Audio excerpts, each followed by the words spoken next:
Now for lesson 3-4. Today we're going to prove triangles are congruent by using angle, side, angle, angle, side, and HL theorem, which is the hypotenuse leg theorem, okay?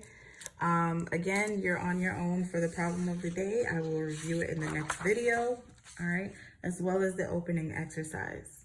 So today's essential understanding is that you can prove that two triangles are congruent without having to show that all the corresponding parts are congruent. In this lesson, you will prove triangles congruent by using one pair of corresponding sides and two pairs of angles. So in the previous lesson, the way we proved that triangles were congruent is by listing out all of the corresponding sides and all of the corresponding angles that are congruent. Now, what if I told you, and we learned two shortcuts, which is side, angle, side, and side, side, side. Now we have more methods in our toolbox that we can use to prove that triangles are congruent. The first one is angle, side, angle postulate, which basically states that if you have two triangles, right, and they have an angle, a side in the middle, and then another corresponding and congruent angle in both of the triangles, then by angle, side, angle, these two triangles will be congruent.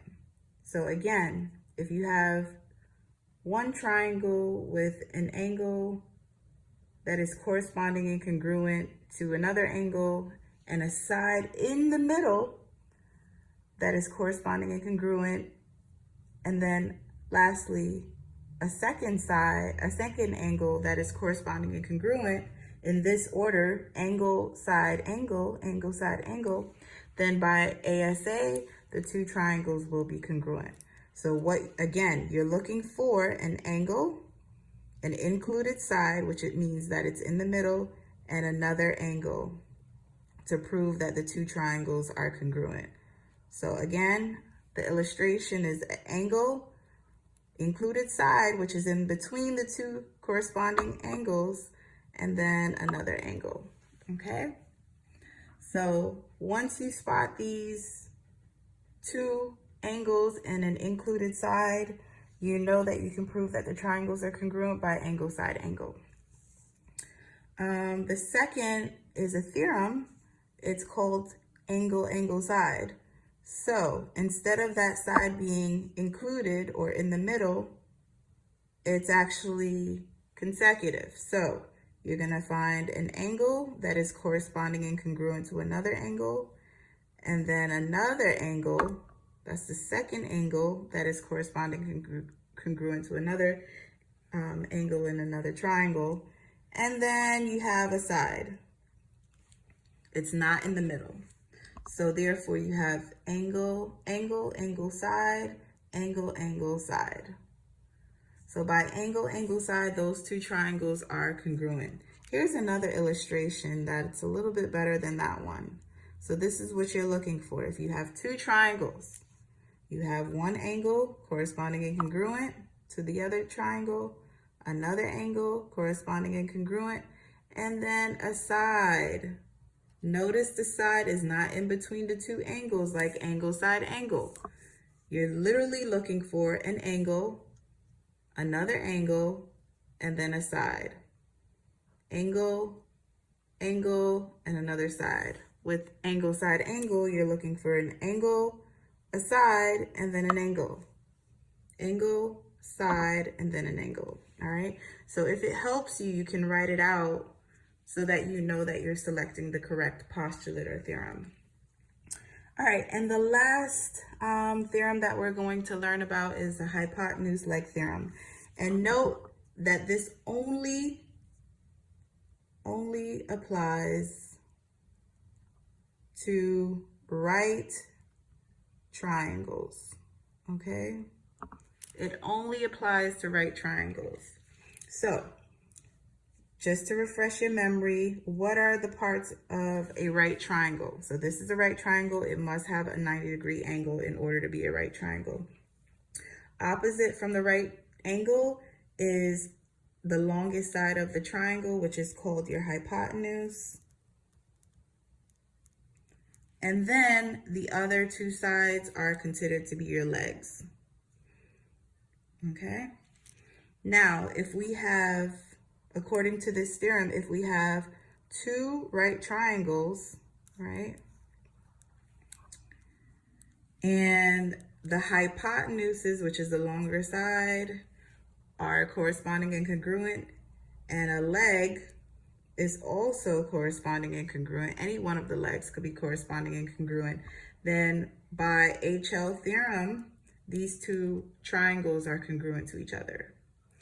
Also, another way that sometimes it's illustrated is if they share a side, right? If this is two right triangles, right, that share a side, if the hypotenuses are corresponding and congruent and they share this side here and by the reflexive property, then you can use HL theorem here as well. All right, to prove that these two triangles within this larger triangle is congruent to each other. Okay. All right, so let's look at some examples. So example 1, it says, which two triangles are congruent by angle, side, angle? So let me see if I can zoom in here a little bit. So here, we're looking for an angle, a side in the middle, an included side, and then an angle.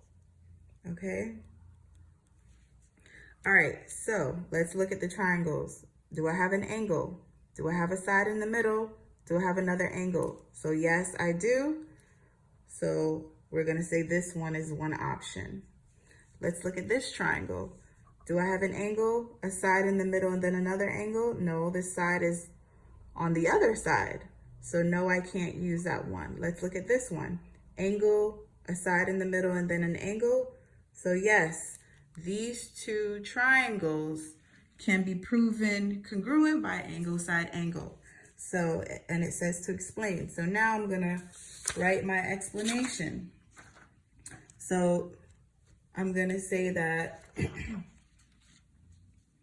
triangle SUV is congruent to triangle NEO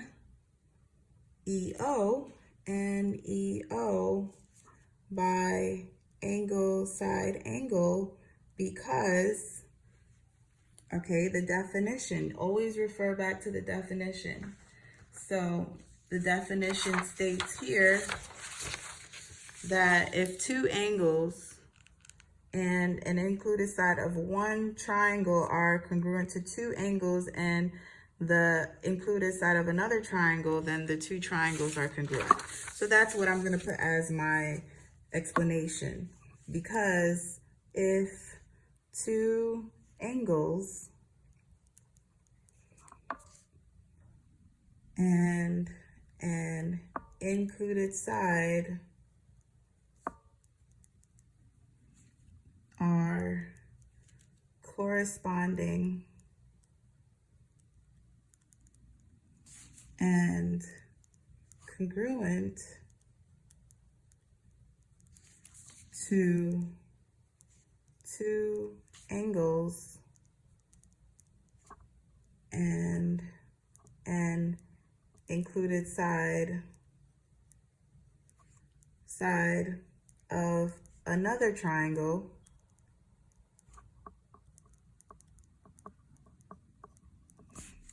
then the triangles must be congruent by angle, side, angle. All right, so I know this is a lengthy explanation. Yours can be a lot more simpler, just as long as it has all of the parts needed. So the explanation is triangle SUV is congruent to triangle NEO by angle side angle, because if two angles and an included side are corresponding and congruent to two angles and an included side of another triangle, then the triangles must be congruent by angle side angle.